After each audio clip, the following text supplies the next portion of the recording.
A stranger stole my photos and built a fake life as me, so I exposed her to the world. I was sitting in my living room on a quiet Sunday morning when my phone started buzzing. Messages from friends I hadn't spoken to in years. Screenshots of a social media account I'd never seen. A woman who looked exactly like me. Same hair, same smile, same features. But she wasn't me. She had a different name, a different life, a different story. She was married to a wealthy man I'd never met. She had children who weren't mine. She traveled to places I'd never been. And she was using my face to do it all. At first I thought it was a joke, a prank. Some weird coincidence. But then I started reading the comments. People were sending her money, thousands of dollars. They trusted her. They believed in her. They thought they were helping a struggling single mother, a cancer survivor, a victim of domestic abuse. None of it was real. It was all lies, and she was using my face to tell them. I remember the exact moment my life changed. It wasn't dramatic. No sirens, no flashing lights, no dramatic confrontation. It was a quiet Sunday morning, and I was drinking coffee in my pajamas, scrolling through my phone like I'd done 1,000 times before. A friend from college sent me a message. "Is this you?" I clicked the link. It was a social media profile I'd never seen. The name was different. The location was different. The entire life story was different. But the face was unmistakably mine. I stared at the screen, my coffee growing cold in my hand. My brain scrambled for an explanation. A relative? A long-lost twin? A weird coincidence? But I knew the truth as soon as I started scrolling. This wasn't a coincidence. This was theft. Someone had stolen my photos and built an entire fake life around them. The account was called Miracles for Melanie. The woman using my face called herself Melanie. She was, according to her profile,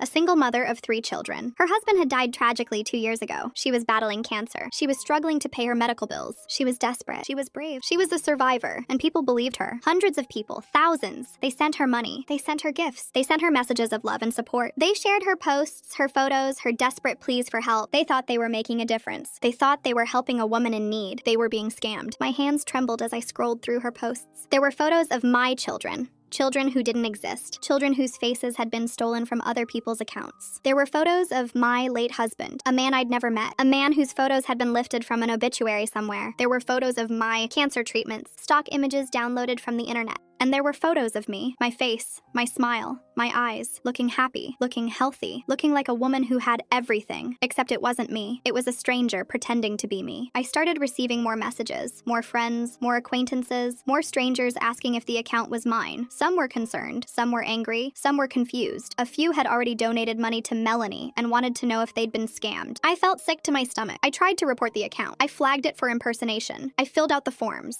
I submitted my identification. I waited for the platform to take action. They did nothing. The account stayed up. The posts continued. The donations kept flowing. I tried to comment on her posts. I tried to warn people. I wrote messages explaining that I was the real person in the photos, that the account was a fraud. But she blocked me immediately. She deleted my comments. She accused me of being a hater and jealous. Her followers rallied around her. They attacked me. They called me a liar. They said I was trying to destroy a good woman. I was stunned. I was horrified. I was being gaslit by a stranger who'd stolen my face and thousands of dollars from good people. I called the police. They said they couldn't help. No crime had been committed in my jurisdiction, they said. They suggested I report it to the platform. I told them I already had. They shrugged. There's nothing we can do, they said. I hired a lawyer. He said I had a case for defamation and identity theft, but it would be expensive and time-consuming. He advised me to try to settle out of court. He said the woman would probably disappear if I threatened legal action, but I knew she wouldn't disappear. She was making too much money. She was too powerful. She had an army of followers who believed in her. She would fight back, and she would win, unless I had proof. I started investigating. I spent hours online, tracking her digital footprint. I found traces of her in other accounts, other platforms, other scams. She was part of a network, a ring of fraudsters using stolen photos and fake stories to prey on vulnerable people. I found evidence of similar scams. I found victims who'd lost thousands of dollars. I found other women whose photos had been stolen. I found a pattern. A method, a system. I documented everything. Screenshots, links, timestamps. I created a comprehensive file that would be impossible to ignore. But I also knew that exposing her wouldn't be easy. She was clever. She was careful. She knew how to manipulate people. She knew how to make herself look like the victim. I knew I had to be smarter. I had to be more careful. I had to fight her on her own terms. I started with the victims. I found them through the comment section of her posts. People who'd shared their stories, their struggles, their donations, people who'd trusted her, people who'd been betrayed. I reached out to them individually, carefully, respectfully. I introduced myself as the real person in the photos. I explained what had happened.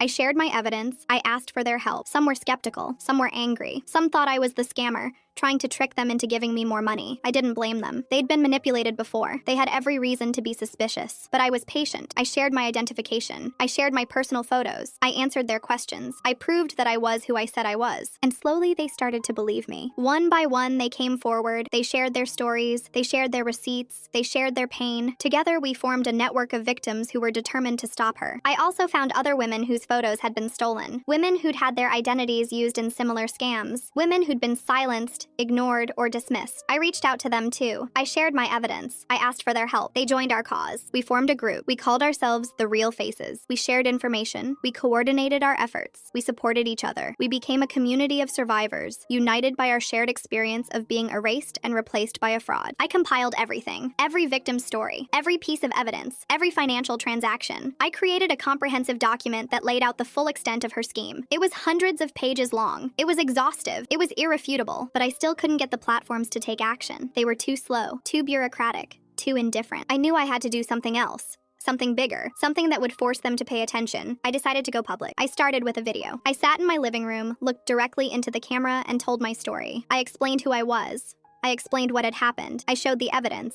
I named the account. I called for action. I posted it on every platform I could find. I shared it with journalists. I sent it to influencers. I asked everyone I knew to share it. Within hours, the video went viral. Millions of people watched it. Millions of people shared it. Millions of people were outraged. The fake account was finally suspended. The platform took action, but it was too late. The damage was done.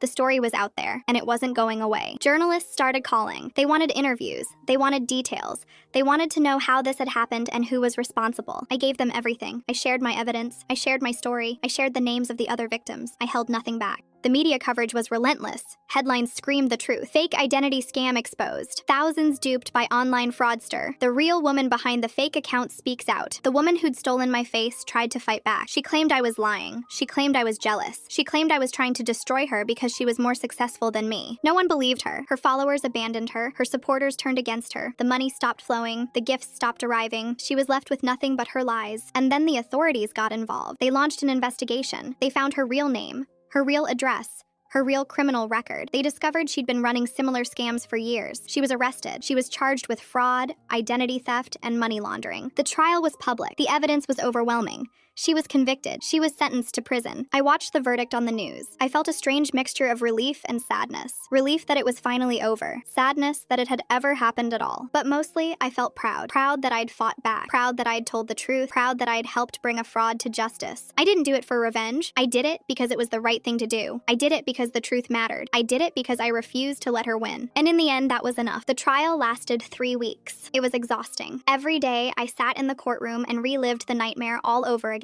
The evidence, the testimony, the endless parade of victims who'd been hurt by her lies. I was the first witness to take the stand. I told my story calmly and clearly. I explained how I'd discovered the fake account. I showed the photos she'd stolen. I described the pain of seeing my face used to deceive so many people. The defense attorney tried to discredit me. He suggested I was jealous of her success. He suggested I was making it up for attention. He suggested I was trying to destroy an innocent woman. I stayed calm.